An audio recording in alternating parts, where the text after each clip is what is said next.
প্ৰশাসনৰ লগত আমি আছো সদায় শান্তিমতে যাব লাগে।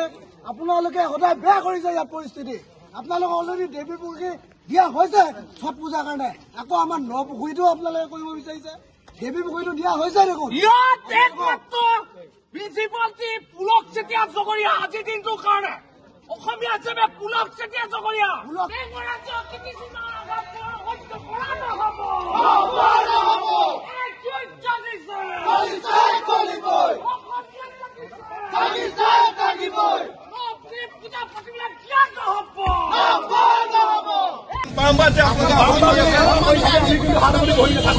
আপোনালোকে খালি আমাকে